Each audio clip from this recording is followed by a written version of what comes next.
Chapter 6. The Sermon of Shadows, Southside Church, Night. A soft gospel song plays as the small church choir finishes their last note. The crowd claps gently. We see the police chief sitting with his wife, nervous but present. The sanctuary is fuller than it's been in months. Preacher at pulpit. Brothers and sisters, I thank you for coming out tonight.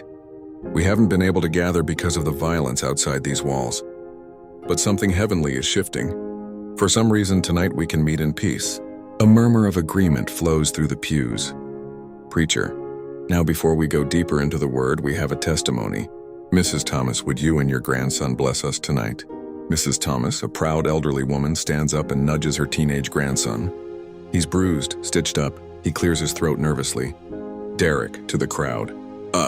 My name's Derek. And, 5 days ago I almost lost my life and my nuts. Laughter bursts, but Mrs. Thomas slaps the back of his head. Mrs. Thomas, boy, you better talk right in God's house. Everyone chuckles. But then, the lights flicker, whispers hush. The flickering grows violent. Then with a loud clap of thunder, the front doors burst open. Rain whips through. A bolt of lightning illuminates a massive figure.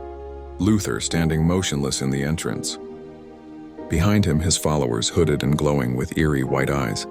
One lifts a hand pointing directly at Derek. Then a voice, not quite human, booms from Luther's mouth. His eyes blaze white and time seems to stop. Luther delivers his judgmental prophecy. I had a dream once.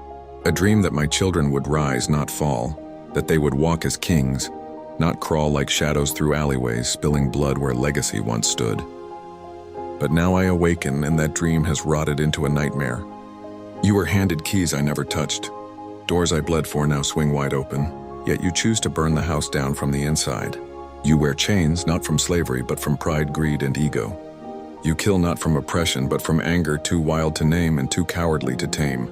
This is not what I died for. This is not the mountain I saw. So now I return, not as a preacher, but as judgment.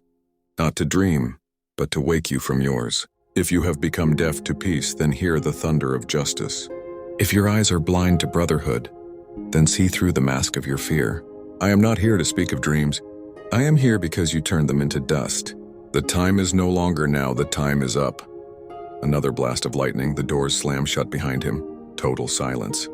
The police chief leaps up, instinctively reaching for his holster, but it's gone. He scans the room, stunned. Chief, panicked. Where's my Mrs.? Thomas, grabbing his wrist, calm. He spoke to me that night. Chief, what did it say? Mrs. Thomas, softly.